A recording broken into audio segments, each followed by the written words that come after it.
नमस्कार, आपका स्वागत है फटाफट खबरों में। मैं हूं आपके साथ भावना रनौट। आज हम लेकर आए हैं हरियाणा के हर छोटे बड़े शहर की सबसे तेज और ताजा खबरें। तो चैनल को सब्सक्राइब कीजिए और वीडियो को कहां से देख रहे हैं कमेंट बॉक्स में बताएं।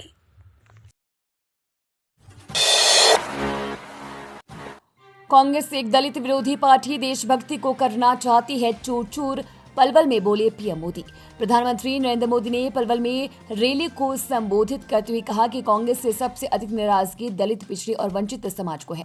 वंचित समाज ने ठान लिया है कि बापू बेटी की राजनीति को चमकाने का अब वो मोहरा नहीं बनेंगे। कांग्रेस देश की सबसे बड़ी दलित विरोधी पार्टी है। इस पार्टी ने 2 बार डॉक्टर आंबेडकर को चुनाव हरवाया। इन्होंने संसद के सेंट्रल हॉल में उनकी तस्वीर तक नहीं लगने दी। दलित हिंसा की सबसे ज्यादा घटनाएं कांग्रेस राज में ही हुई है। पुलिस में नौकरी पाने का शानदार मौका। हरियाणा में चल रही 5500 से ज्यादा पदों पर भर्ती। पुलिस में नौकरी करने की चाहत रखने वाले उम्मीदवारों के लिए अच्छी खबर है। हरियाणा कर्मचारी चयन आयोग ने राज्य में 5600 पदों पर होने वाली भर्ती के लिए आवेदन की अंतिम डेट 1 अक्टूबर 2025 शाम 5 बजे तक बढ़ा दिया है। ऐसे में जिन अभ्यर्थियों ने अभी तक आवेदन नहीं किया है और जो इस भर्ती के लिए योग्य हैं, वे बिना किसी देरी के आधिकारिक वेबसाइट hssc.government.in पर जाकर या दिए गए डायरेक्ट लिंक पर क्लिक करके फॉर्म भर सकते हैं। वृद्धावस्था पेंशन करेंगे 7500 रुपए महीना। बुजुर्गों और महिलाओं से इनेलो ने कई के बड़े चुनावी वादे। हरियाणा विधानसभा चुनाव के बीच इंटरनेशनल लोक दल इनेलो ने सरकार बनने पर बुजुर्गों को 7500 रुपए महीना पेंशन और महिला को 1100 रुपए सम्मान भत्ता देने का वादा किया है। इसके साथ ही हर परिवार को फ्री रसोई गैस सिलेंडर सहित और भी कई तरह के लोक लुभावने वादे किए गए हैं। दुनिया भर के झूठे मरे होंगे तब इनका जन्म हुआ होगा। राहुल गांधी पर खूब बोले शिवराज सिंह चौहान। केंद्रीय कृषि मंत्री शिवराज सिंह चौहान ने कांग्रेस सांसद और लोकसभा में नेता विपक्ष राहुल गांधी को आड़े हाथों लिया है। हरियाणा विधानसभा चुनाव के प्रचार के लिए बहादुरगढ़ पहुंचे शिवराज सिंह चौहान ने कहा कि राहुल गांधी मोदी विरोध में पागल है। उन्होंने कहा कि वो मोदी विरोध में ऐसे पागल हैं, ऐसे झूठ बोलते जाते हैं जैसे पता नहीं दुनिया भर के झूठे मरे होंगे तब इनका जन्म हुआ होगा। साफ झूठ बोलते हैं, शर्म भी नहीं आती है। फरीदाबाद में ग्रैप आज से लागू। जाने मौसम, AQI और प्रदूषण को लेकर क्या गाइडलाइंस। सर्दियां शुरू होने को है और आने वाले दिनों में प्रदूषण बढ़ने की आशंका भी प्रबल होने लगी है। Commission for air quality management ने पिछले दिनों ग्रेडेड रिस्पांस एक्शन प्लान की गाइडलाइन जारी की थी। ऐसे में अब 1 अक्टूबर से ग्रैप लागू हो जाएगा। इसके लिए संबंधित विभागों को तैयार रहने के निर्देश हरियाणा प्रदूषण नियंत्रण बोर्ड के चेयरमैन P राघवेंद्र राव ने दिए हैं। फिलहाल फरीदाबाद में प्रदूषण का स्तर कम है। प्रदूषण बढ़ने पर ग्रैप से संबंधित पाबंदियों को लागू किया जाएगा। इसके लिए CAQM की तरफ से आदेश जारी किए जाएंगे। चुनावी माहौल में फूल बाजार गर्म। विक्रेताओं की चांदी। नेताओं पर बरसाने के लिए रोज खरीदे जा रहे 5 क्विंटल फूल। चुनावी माहौल में फूल बाजार गर्म है। विक्रेताओं की चांदी हो रही है। शहर की बात करें तो प्रतिदिन 5 क्विंटल तक गेंदा के फूल और गुलाब की पत्तियों की खरीद हो रही है। यही कारण है कि बढ़ती खपत को देखते हुए फूल विक्रेताओं ने मांग बढ़ा दी है। इतना ही नहीं, नेताओं के समर्थक बड़े आयोजन के मद्देनजर 1 से 2 दिन पहले ही अपना ऑर्डर दे रहे हैं। रद्द हो जाएगी गुरमीत राम रहीम की पैरोल। मुख्य चुनाव आयुक्त से हुई मांग। सिरसा डेरा प्रमुख गुरमीत सिंह के पैरोल आवेदन को रद्द करने की मांग को लेकर रामचंद्र छत्रपति के पुत्र अंशुल छत्रपति ने मुख्य चुनाव आयुक्त को पत्र लिखा है।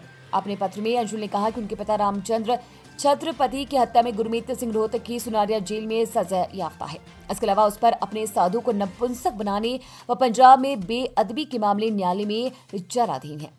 डेरा प्रमुख अपनी राजनीतिक विंग के जरिए पिछले 2 दशकों से अपने श्रद्धालुओं की वोटों का सौदा करता रहा है।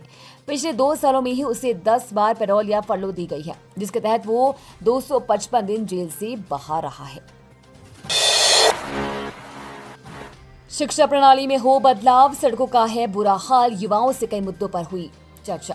हरियाणा विधानसभा चुनाव के दौरान अमर उजाला का चुनावी रथ सत्ता का संग्राम सोनीपत जिले में पहुंचा। यहां सुबह मतदाताओं से चाय पर चर्चा हुई। इसके बाद दोपहर में युवाओं से चुनावी मुद्दों पर चर्चा की गई। सोनीपत के हिंदू कॉलेज में अमर उजाला पहुंचा और यहां के युवाओं से पूछा कि वो इस बार किस मुद्दे पर वोट करेंगे।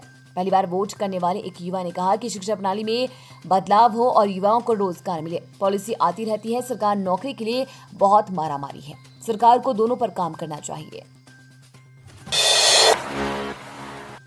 रोहतक में वकीलों का वर्क सस्पेंड, 3 घंटे की मीटिंग में भी नहीं बनी बात। अधिवक्ता बोले पहले केस वापस हो।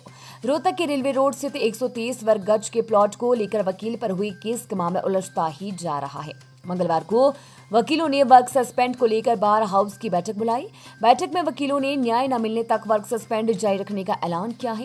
उन्होंने कहा कि जब तक केस से नाम नहीं हटाया जाएगा तब तक वो सस्पेंड यानी कि वर्क सस्पेंड और धरना प्रदर्शन जारी रहेगा।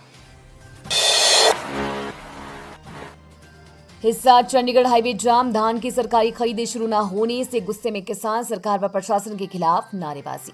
पंजाब की तरह हरियाणा में भी 1 अक्टूबर से धान की सरकारी खरीद शुरू नहीं हो पाई।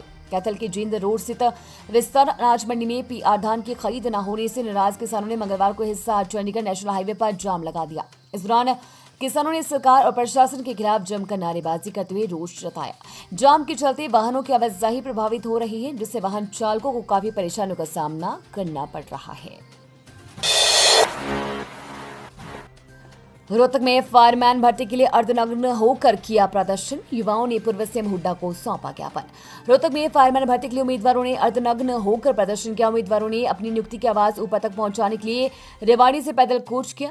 रोहतक पहुंचकर पूर्व मुख्यमंत्री भूपेंद्र हुड्डा उनके डिपार्क निवास पर ज्ञापन सौंपा।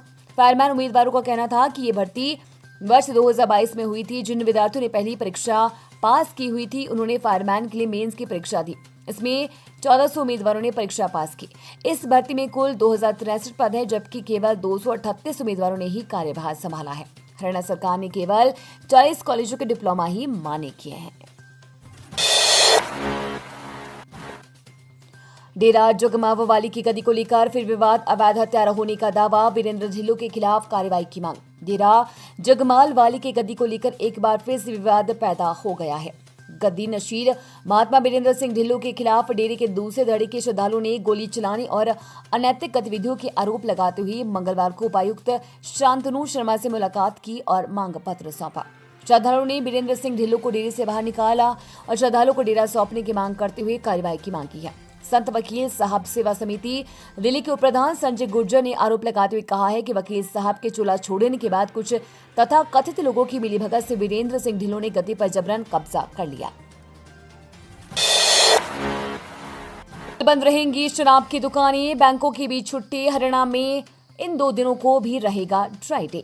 दिल्ली एनसीआर में कल यानी बुधवार को बैंक बंद रहेंगे। इसके साथ ही शराब की दुकानें भी रहेंगे, क्योंकि कल 2 अक्टूबर है।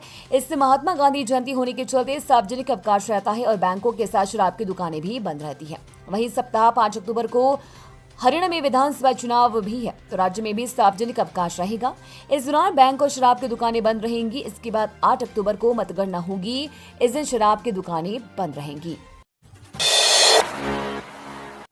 ये थी आज की फटाफट खबरें। हम मिलेंगे अगले बुलेटिन में, तब तक के लिए धन्यवाद और जय हिंद।